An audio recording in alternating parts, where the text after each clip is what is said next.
What if I told you that breaking one simple rule could lead to the most incredible discovery in the history of interspecies relations?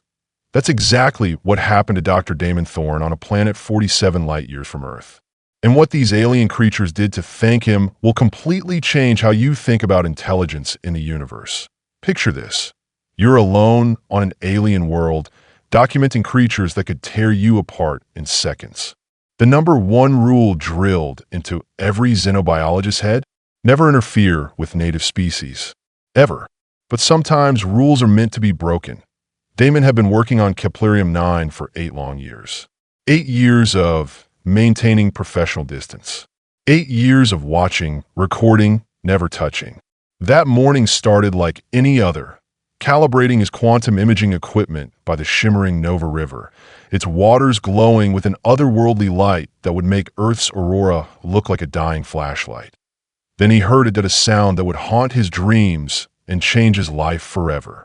Not a sound, actually, but a telepathic scream so powerful it felt like someone was driving nails into his brain. The kind of desperate, terrified cry that cuts through every wall you've built around your heart. He looked up from his equipment, clutching his throbbing temples, and saw something that made his blood run cold.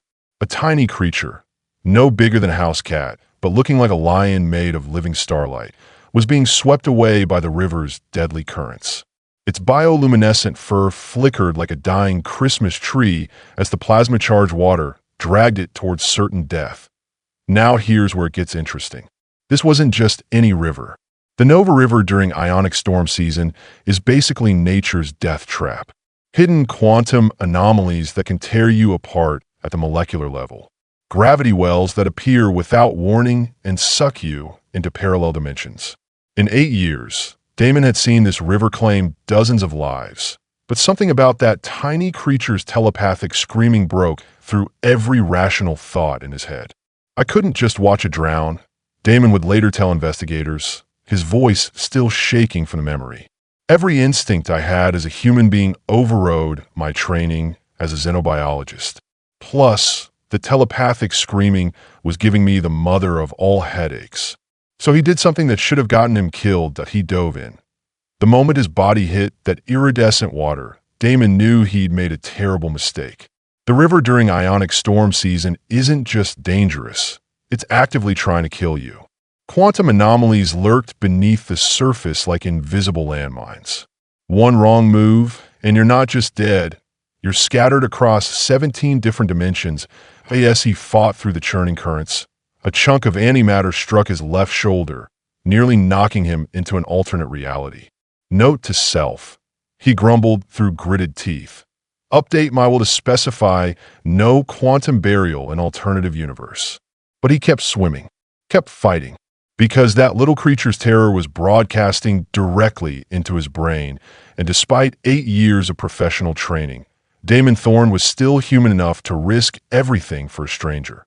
When he finally reached the exhausted cub, something extraordinary happened. The moment his hands closed around that tiny, glowing body, the creature's panic shifted to something else entirely. Trust. The little being wrapped its paws around Damon's neck and held on with a strength that defied its size, as if it somehow understood that this strange, furless alien was trying to save its life.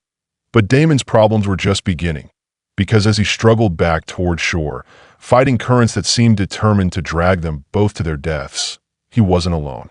He was being watched, and what was watching him could kill him in ways that would make drowning seem peaceful out on the riverbank. Perfectly camouflaged among the floating vegetation, 6 adult felionists had been tracking their missing cub. These weren't house cats with glow-in-the-dark fur. These were apex predators, each one weighing over 300 pounds of pure muscle and razor-sharp claws. Each one capable of reading thoughts and projecting telepathic commands that could paralyze prey with fear, and they were all staring directly at him.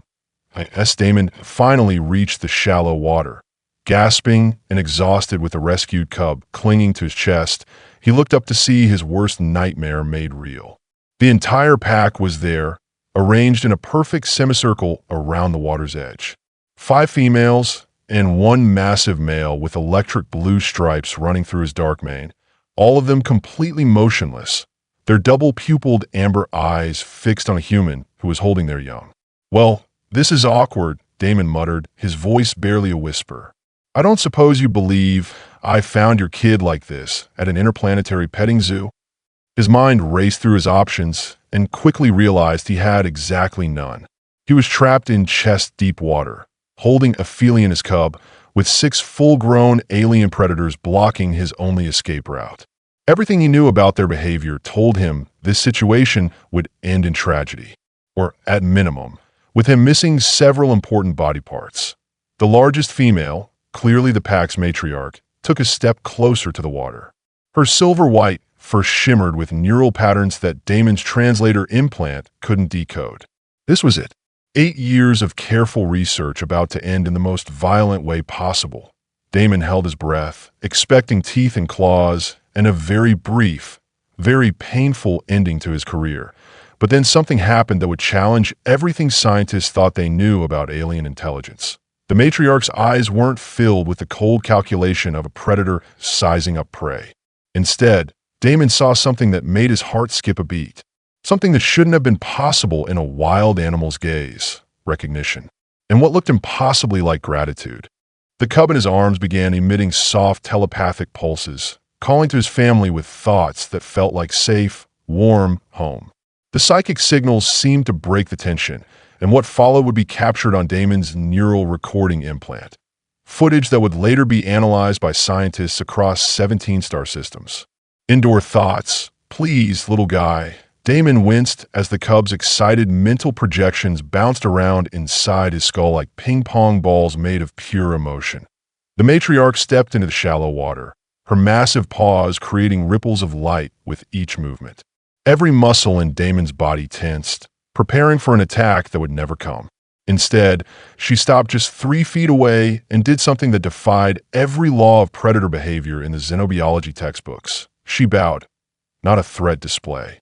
Not a preparation to strike. An actual bow, her massive head lowering in unmistakable respect while she sent a crystal-clear telepathic message directly into Damon's mind. Gratitude. Honor. Respect. Whoa. Damon gasped, his eyes widening at the clarity of the communication. "That's wow. You're welcome. I mean, any decent sentient being would have done the same. Except maybe a Zorblaxian. Those guys are jerks." The gesture lasted several seconds, during which the other pack members remained completely still, as if witnessing a ceremony of profound significance. When the matriarch raised her head, she made direct eye contact with Damon. Not the threatening stare of a predator assessing prey, but the steady gaze of acknowledgement between equals. And then she did something that would be analyzed by xenobiologists for decades to come. She began to groom him. Her rough tongue, capable of stripping bark from the crystalline trees of Keplerium 9, made surprisingly gentle contact with his forehead. The same nurturing behavior she would show to members of her own pack. She was accepting him temporarily as family. "That's both terrifying and oddly touching," Damon mumbled, trying not to move as the sandpaper-like tongue rearranged his hairstyle. "Also exfoliating. Very exfoliating." For 30 seconds that felt like an eternity, this apex predator showed him a level of trust that contradicted everything he thought he knew about alien wildlife. The message was clear to every member of the pack. Damon wasn't a threat. He wasn't prey. He was the human who had risked his life to save one of their own. The other females began moving closer, their body language relaxed rather than aggressive, their thoughts broadcasting curiosity and cautious acceptance. Even a massive male padded to the water's edge and lowered himself into a resting position, his mane sparkling with peaceful blue electrical pulses. "Strange 2 legs welcome," came the surprisingly deep mental voice of the male. 2 legs. "Great, that's my alien nickname now," Damon sighed. "Could be worse. At least it's not Crunchy Snack." As Damon carefully moved toward shore, still carrying the cub, the pack parted to create a clear path. Their behavior was more reminiscent of an honor guard than predators surrounding prey. When he reached the muddy bank and gently placed the cub on solid ground, the reunion that followed brought tears to his eyes.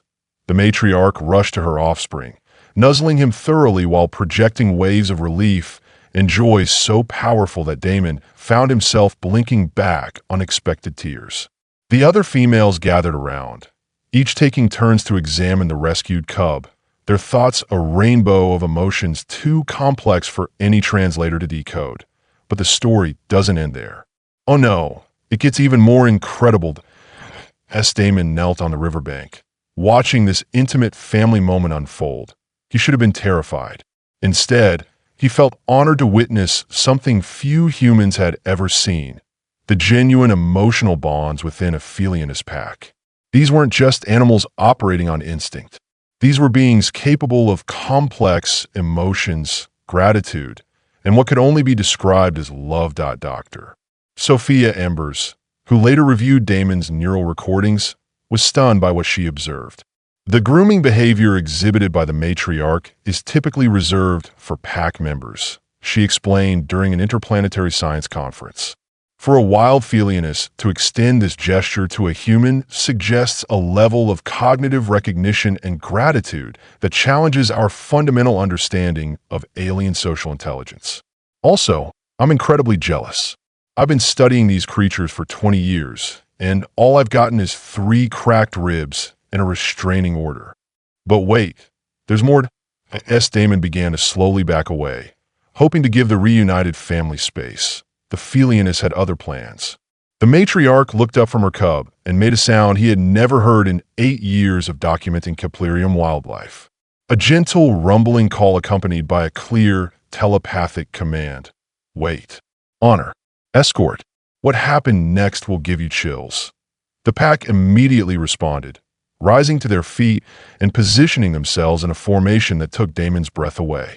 The felionists arranged themselves in 2 parallel lines, creating a clear pathway from where Damon stood to where his equipment waited nearby.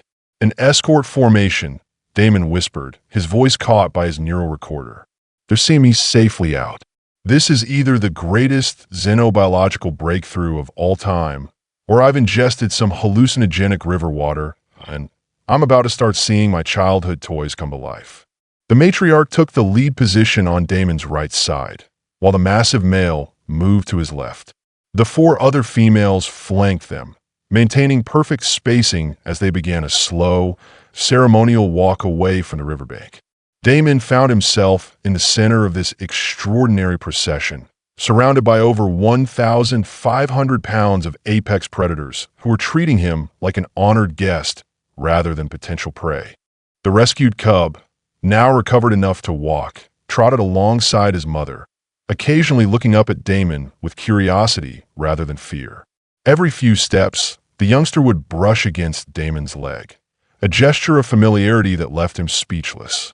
This is definitely going in my memoir, Damon muttered to himself. Chapter 7. That time, I joined an alien line gang.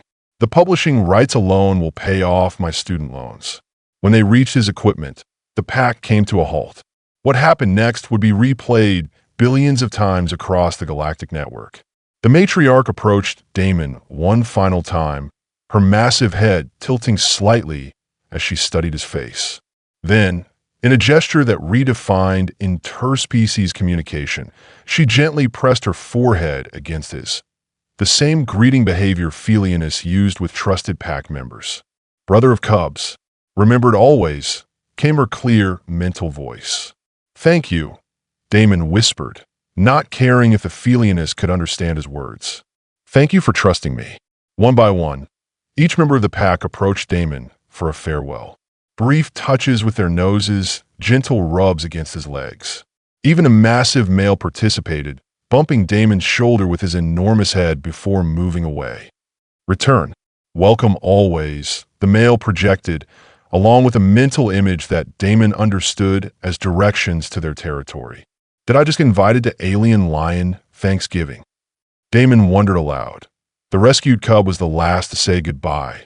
The youngster sat directly in front of Damon, tilted his tiny head upward, and released a small mew that sounded remarkably like "thank you," accompanied by a clumsy mental projection that felt like "friend." Play someday. Damon reached down and gently stroked the cub's head one final time, both of them seeming to understand that this moment would never be repeated. "Next time, stay away from the water, kid," Damon said with a smile. "I don't think my hairline can survive another tongue grooming." As the pack moved away toward their afternoon resting spot, Damon stood alone by his equipment, soaking wet and emotionally overwhelmed. His neural implant had captured every second of this unprecedented encounter.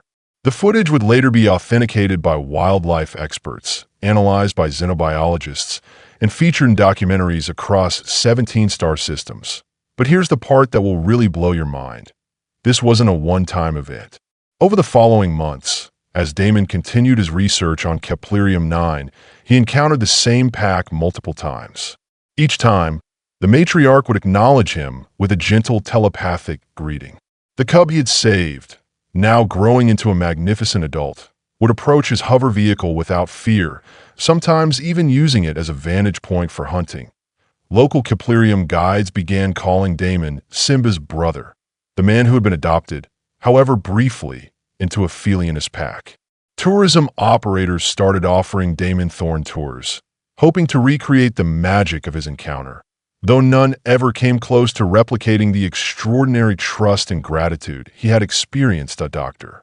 Embers established the Thorne Keplerium Research Foundation to study the cognitive and emotional capabilities demonstrated by the pack during the rescue. Damon's experience proves that the boundaries between human and alien consciousness are far more fluid than we ever imagined, she wrote in her groundbreaking paper. What we witnessed wasn't just animal behavior. It was a demonstration of values we consider uniquely sentient: gratitude, honor, and the recognition of moral debt. Think about that for a moment. On a planet nearly 50 light years from Earth, alien creatures that had never seen a human before recognized an act of compassion and responded with their own. They understood that this strange, furless biped had risked his life to save one of their own, and they honored that sacrifice in the most profound way possible. They made him family. For Damon Thorne, who had started that day simply hoping to document alien wildlife, the encounter became a life-changing reminder that compassion is truly a universal language. It's spoken and understood by creatures across the cosmos, transcending species barriers, planetary boundaries, and the vast emptiness of space itself. And sometimes, it's worth getting your hair rearranged by an alien tongue to learn that the most important truths about consciousness, emotion, and connection aren't found in textbooks or research papers. They're found in moments of pure, instinctive humanity, when we choose to act not as scientists or explorers or representatives of our species, but simply as beings who recognize suffering and choose to help. The universe, it turns out, is full of others who understand that choice. And they're watching, waiting, and ready to show us that we're not as alone as we think, that in a cosmos that can seem cold and empty, Damon's story reminds us that kindness creates its own gravity, drawing souls together across impossible distances. Whether those souls happen to be human, alien, or something we haven't even imagined yet. Because in the end, compassion doesn't need a translator. It speaks for itself in any language, on any world, under any star.